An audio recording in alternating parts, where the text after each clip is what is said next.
13A তে editor option গুলো দেখবো, যেটা হচ্ছে এটা কিছু স্মার্ট এডিটর অপশন আছে। যেমন হচ্ছে আমি যদি এখান থেকে দেখি আমার এই ছবিটাতে রিফ্লেকশন আছে, পাশাপাশি হচ্ছে অবাঞ্ছিত মানুষ আছে, যেগুলো আমি চাচ্ছি আমার ফোনে আমার এই ছবিটাতে থাকুক। সেক্ষেত্রে হচ্ছে আমি ইরেজার থেকে এখানে আমি সিলেক্ট করতে পারবো বা মার্কও করতে পারবো আমি কোন জিনিসটাকে রিমুভ করব। আমি পিপল রিমুভ করবো, রিমুভ পিপল সিলেক্ট করার পরে ও যেহেতু এআই একদম সিলেক্ট করে নিয়েছে ও কি কি রিমুভ করবে। আমি রিমুভ অল দেওয়ার সাথে সাথে এটা হচ্ছে রিমুভ, দেখেন অটোমেটিকলি এটা রিমুভ হয়ে গেছে। আমি যদি এখন কম্পেয়ার করি, আমার ছবিটা আগে এমন ছিল, এখন হচ্ছে এটা এমন হয়ে গেছে।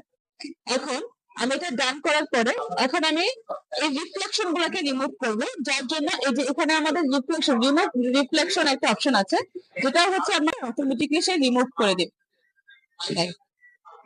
আগে ছিল এটা এমন, এখন হচ্ছে এমন। অতিরিক্ত রিফ্লেকশন গুলো রিমুভ করে দিয়েছে। এখন ডান করে আরেকটা অপশন হচ্ছে আনব্লার। আমার পোস্টার দূর থেকে একদম জুম করে ফেটে যাচ্ছে, এটাকে হচ্ছে আমি আনব্লার অপশন দিয়ে একদম, যেহেতু এআই এটা 2 থেকে 3 সেকেন্ড সময় নিবে, কম্পেয়ার করলে এটা একদম স্মুথ একটা স্কিন টোন দিয়ে দিয়েছে।